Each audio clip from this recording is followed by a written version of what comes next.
آئی G Islamabad, S S P operation اور S S P C T D کے خلاف میرے گھر میں ڈاکہ زنی کرنے 18 فروری کے صبح 1:30 بجے کے لگ بھگ 2 درجن مسلح نقابپوش سی ٹی ڈی اہلکاروں کے ساتھ میرے گھر میں زبردستی گھسنے، میرے گھر کے دروازے توڑنے، میرے 5 سال کے بچے بہرام کو نیند سے اٹھا کر اغوا کرنے کی دھمکی دینے، میرا لیپ ٹاپ اٹھانے اور میرے کک 60 سالہ شیر غازی کو اغوا کرنے کے حوالے سے میں نے ایف آئی آر کی درخواست دی تھی۔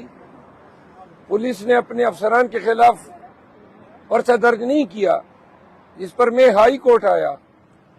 آج ہائی کورٹ نے ویڈیو بھی ملاحظہ کی اس واردات کی۔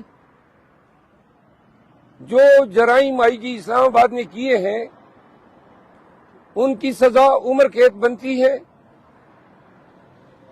پاکستان کے شہریوں اور بالخصوص اسلام آباد کے فیڈ جیسے پوسٹ سیکٹر میں خود سپریم کورٹ کا وکیل ہوں، منتخب ایم این اے ہوں، لیکن جس دہشت گردانہ طریقے سے پولیس نے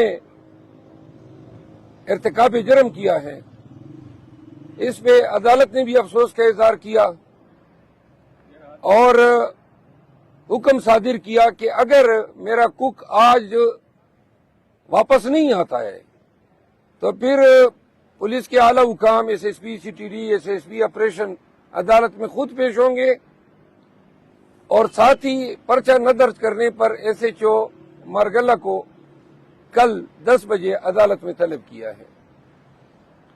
ایسے واقعات کی روک تھام ضروری ہے۔ اسلام آباد کی پولیس جرائم پیشہ بن چکی ہے اور وردی میں ملبوس ہو کے ڈاکہ زنی کی کئی وارداتیں یہ پہلے بھی کر چکے ہیں، یہی آئی جی کر چکا ہے، اور ان کی جرأت اب اتنی ہوئی کہ میرے گھر میں گھس کے انہوں نے لیپ ٹاپ بھی چوری کیا۔ میں کل پہلی دفعہ گھر گیا تو پتہ چلا میری کیسی گڑی بھی اڑائی ہے، پرفیوم بھی اڑائے ہیں، یہ ساتھ اٹھا کے لے گئے ہیں۔ تو آج سے یہ کارروائی کل پہ چلی گئی ہے۔ آئی جی صاحب جو آپ کر رہے ہیں